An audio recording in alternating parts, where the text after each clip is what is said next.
natin yung chicken na... Uy, wala. Oo pala. Tapos ito pa nakita sa inyo. Ito ho. Ito natin, pakukuluan natin. Nakita nyo pa paano ko. Oh, ang sarap na soup. Pakuluan pa natin uli. Ayan. Ganyan lang. Ay!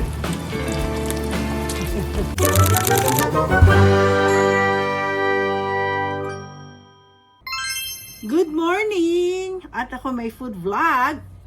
Actually, impromptu to.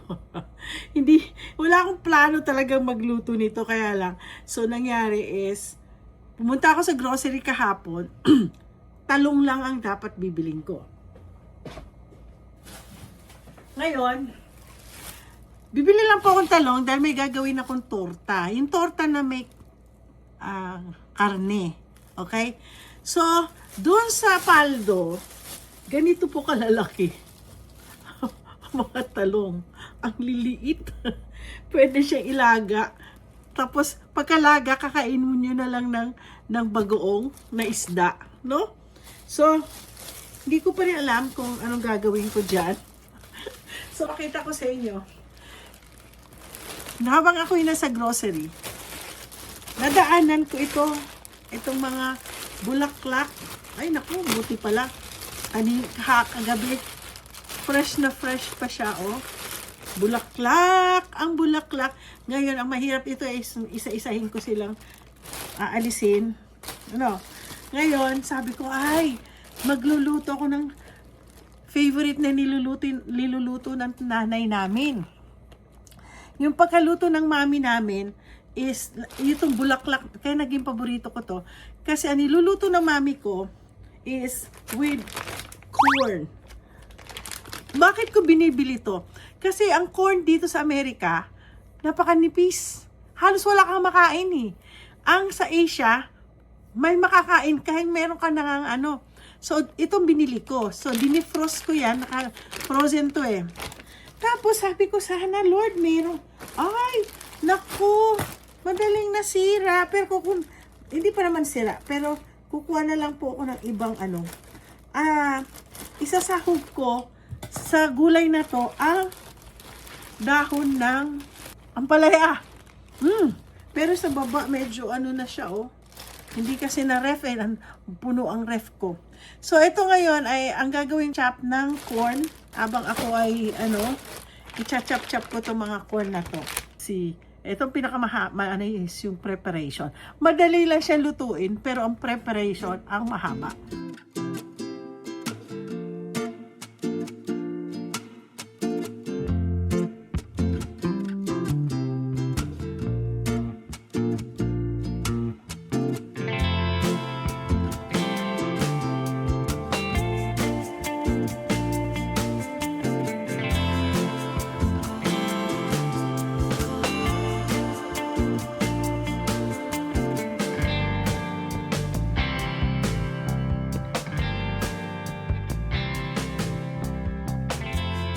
Guys, ito na.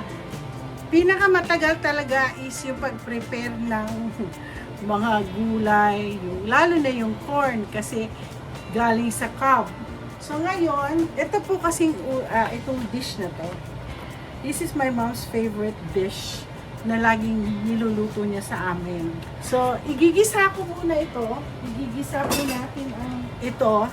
Then, ilalagay ko po siya dito po sa sa aking pot. Okay? Tagal ko na hindi nagagamit ang pot ko. Sabi ko kay ilabas mo nga yung aking itong pinakahuling nabili ko sa Salad Master eh. So anyway, yung chicken, madagdag sa ingredients is maglalagay po ako ng shrimp at saka kagabi kasi nag-boiled na ako ng chicken. Lalagay na natin ang mainit na ba? Hindi pa ko mainit. Okay, mainit na. Lagyan natin, konti na lang yung ating chicken. Ating garlic. Bibili na naman tayo ng isang lupon. Matyaga po ako mag-chop ng garlic.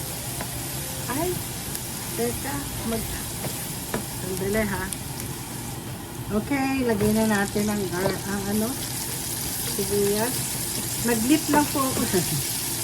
Lagay ang sibuyas.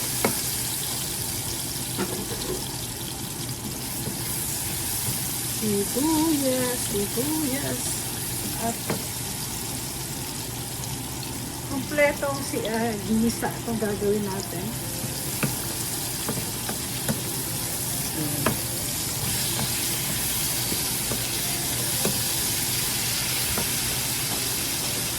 So, kailangan ko po dito na talagang lutong-luto yung kamatis. Saka ko lalagay yung chicken. Tapos bubuhos ko dito. Mabilis lang po itong lutong to. Naku, ano kayang gagawin ko doon sa mga talong ano? Nag-iisip ako kung itotorta kung maliit lang siya. Or ipirito ko siya ng buo. You know, gaya ng ginawa ko last time. Slice ko lang para maprito ko siya ng buo. Nalalagyan ko siya ng flour. You know. O itlog. Para na rin siyang tortang talong. Okay. Lagyan natin yung chicken ha. Malalaki pa. Malalaki pa pala yung maiba, hindi ko na basta malalaki lang siya. Okay lang. Yan. So, lagyan natin po ito. Luto natin. Ay, parang may hila. Ah!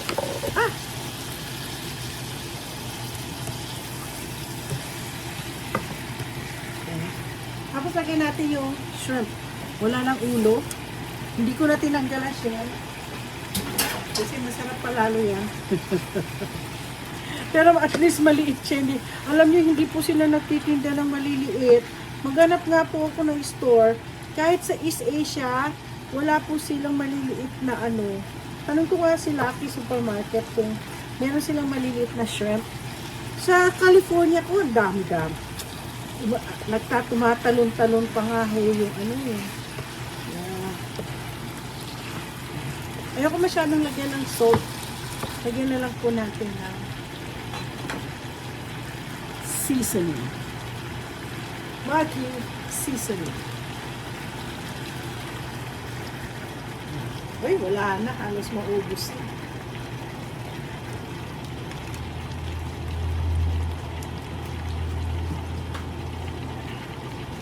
So,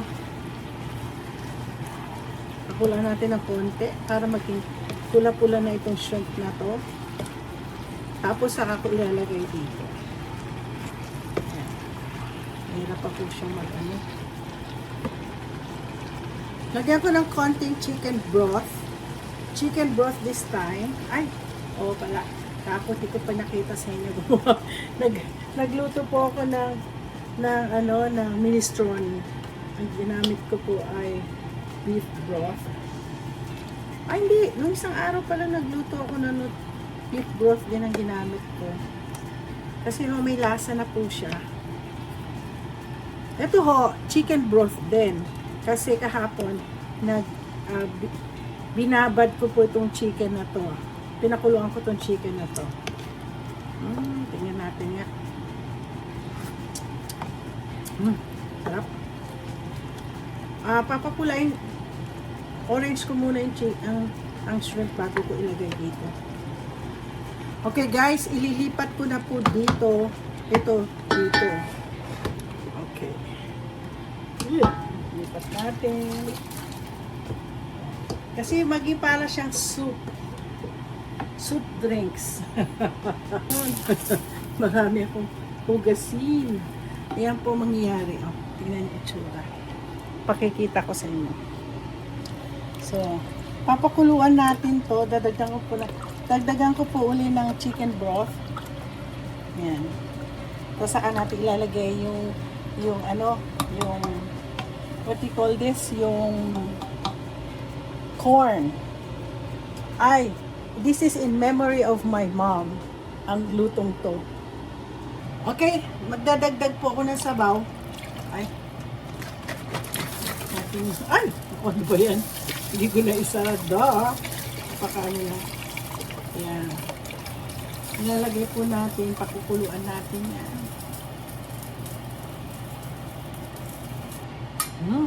Narinig yun. Sabihin, mainit na. This is one thing I like in Salad Master. Meron talagang ano. Ayaw lang ng asawa ko yan. What's that noise? Lalo na dito sa aking pag ito kasi ginagawa ko na kasi itong where I cook the rice. So, alam ko kaagad na pag nag-ingay ito, nagkumukulo na. So, ngayon, natin, ay hindi. Hindi pa pala. Tingnan nyo to. Mainit na kasi. Hanapin ko nga yung nito para hindi mainit to. Yan. Hindi pa, medyo umiinit na, pero gusto ko yung kulong-kulo siya. Gusto kong kumukulo-kulo to. Yan. Ay, ang sarap. Ano lang? Ano kaya ito?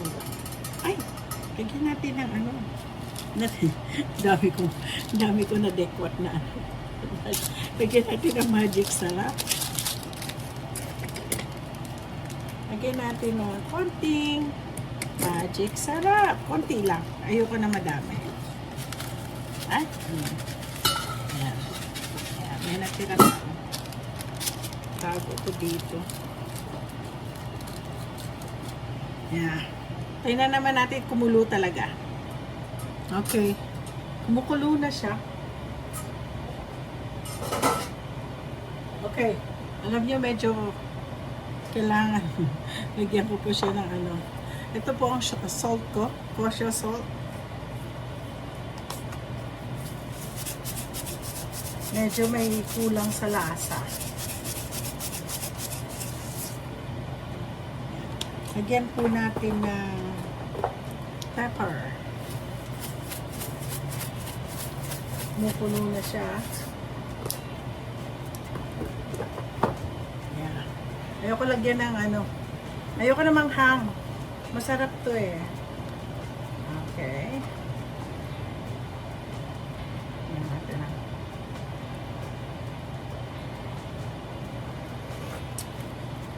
Ay, masarap na. Lagi talaga ang salt. Bakit lagi ang salt? Sa Bible, di ba? Salt of the world. Di ba? Ang Lord, ang salt of the world. So anyway, nilalagay ko na po ang corn. Nakita niyo paano ko ninano tong corn na to.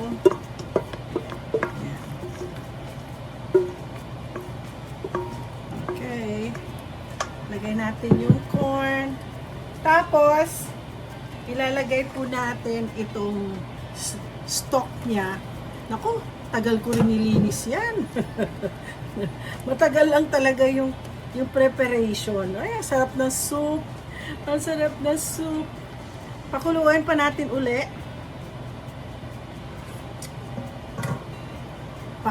Paano natin? Hindi na po ako naglalagay ng patis. Kasi bawal kay Gab. Gusto ko kasi kainin ito ni Gab eh. Meron ako dito garlic powder para lasang garlic. Asan na yan?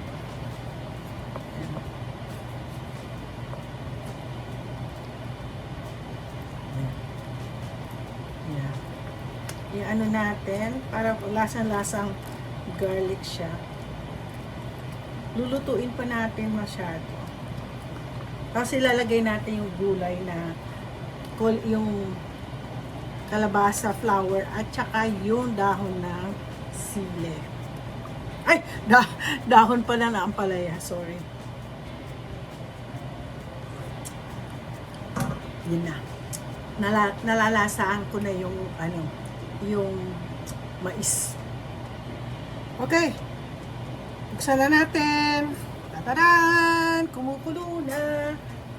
Parang yung lasang-lasa natin yung nakita nyo, yung mais. Mais. Gusto ko sana corn chowder. Siguro full vlog ako ng corn chowder. This time, American. Of course, ito Filipino eh. Lalagay na po natin ang... Ay, nako. Hindi ko isasama to. Out yan. Out. So, pinagsama ko na po ang bulaklak at ang daon ng palaya.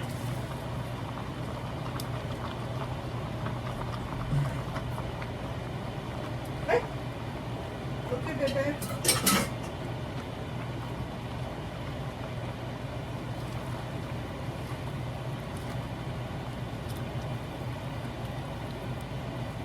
Yeah.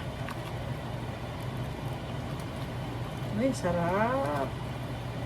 Ang sarap-sarap naman. Alam niyo, last year talaga, every day, namumulaklak yung kalabasa ko. Kaya lang, hindi po ako nakatanim. Hindi po ako nakapag-germinate. Nasira nga po, sabi ko sa inyo. Nasira po yung yung ang aking greenhouse. Pero nakakita po ako ng isang na pwede ako mag-germinate. Kahit hindi na kailangan sayang, too late na po. Ay, ang sarap. Naalala ko talaga nanay ko. Ang aking pong ito ay in memory of my mother. Okay guys, meron pa po akong isang iluluto. Malilate na talaga ako sa office. Pakukuluan ko to. Either pwede kong kainin namin ni Lance ni Nap na nilaga, or pwede pa akong gumawa ng torta dyan. Pero for now, pakukuluan ko muna siya. Okay guys, meron akong extra bonus na gagawin after nagluto po ako ng soup. Meron po akong gagawin. Ito yung malilit na lala nyo. Sabi ko sa inyo, may malilit akong So, susubukan ko lang po to iluto the way na So, ang gagawin ko po ay ganito. So, dito ko ilalagay sa ganito yung itlog. Ay, damihan natin itlog. Dagdagan ko pa kasi maubos. Ayan natin. Gawin ko kayang 3. Patingin nyo. Gawin natin 3. Marami ako itlog ngayon. So, lalagyan natin 3 itlog. So, gagawin ko, lang to ha, hindi ko to, parang invento ko lang. Ano ko ba yan? May pumasok na, may siya. Anyway, naku, andali. Okay, so dito ko siya kasi lalagyan natin ng itlog syempre, tapos gagawin ko kasi itang torta. Ngayon ang gagawin ko, hindi masyadong na flavored tong ko. So lalagyan ko to ng mga flavor na siguro lalagyan ko siya ng ito ng garlic. Okay, sandali ha. So titignan natin kung lalagyan ko ng konti-konti isa-isa dito na parang ganito. Lagyan natin ng konti garlic. Ganyan. Wala kasi siyang flavor. Meron lang, konti lang salt. Pero lalagyan natin siya ng yan. Okay. Lalagyan natin ng konting cornstarch dito. Ganyan. Di yata magsasaksid to. Tingnan natin. Pwede ba to? Yan. Gaganyan lang natin. Para siyang, ay, ewan ko, mukhang hindi na yata. Wag na. No? Wag na. Wag na. Tingnan nyo, natural lang po talaga ako pag nagluto. Well, actually, ang gagawin ko na lang, kukuha na lang po tayo ng maitlog. Tapos, mamaya, so, kung kulang pa yung itlog na yan, gaganyanin ko siya. Lagyan natin siya ng itlog. Ay, nahulog. Yeah. So, ganyan yan. Yeah. Yeah. So, siguro ganyan natin itlog. Mamaya pag pinirito ko to, saka natin siya ilalagay dito. Yeah. Sana mag-succeed. Pag hindi po to nag-succeed, bahala na ho kayo.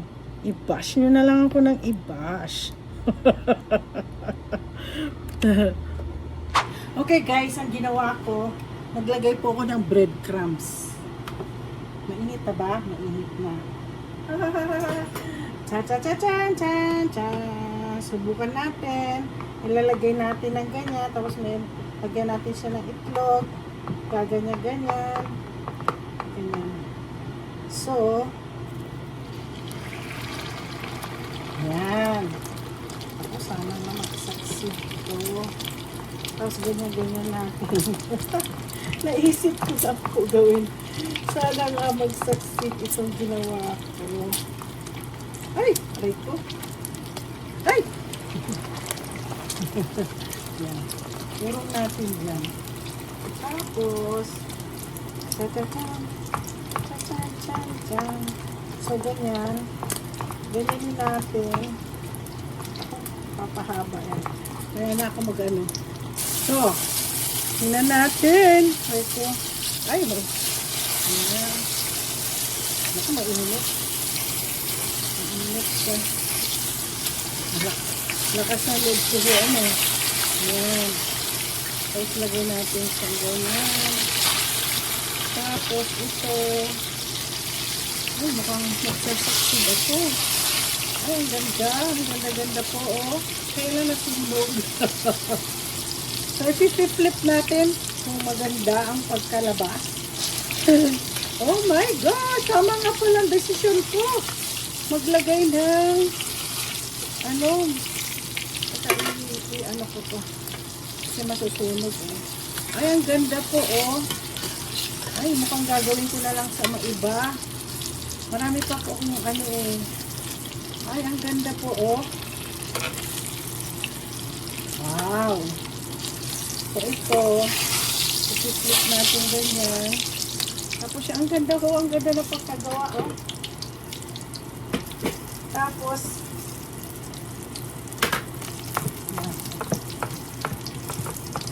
yan.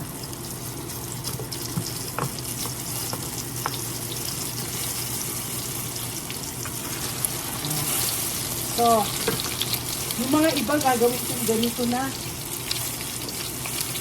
Maganda. Maganda pala siya. Okay. Those who watch, I know that there's so many people that watches my food vlog. Shout out po una-una si Gary Garcia. Number 1. Second, I'm gonna shout out Trent. Nako, it's so hard to tell your last name, Trent. So, Trent, the husband of my inaanak, Nerika, who's always watching my vlog. So, they live in Connecticut. So, Trent, tell Erica to make you one like this. Okay guys, tapos na. Original na food na niluto ko is ito, shrimp chicken with corn soup, with the kalabasa, flour, and the leaves of the ampalaya. So, that's gonna be our baon. And then, the extra bonus that I'm gonna show you is, nahirapan po akong, is this one. Ta-ta-ta! My relleno with, sa tingin ko, I'm gonna, okay, what I did is, I just boiled the eggplant, and then I cut it into, so that I can put the meat. So, anyway, mamaya ako yung kakainin to. Oh, let's try. Try natin isa. Ay, sarap. Ay, luto. Okay. It's luto. Ay, luto siya.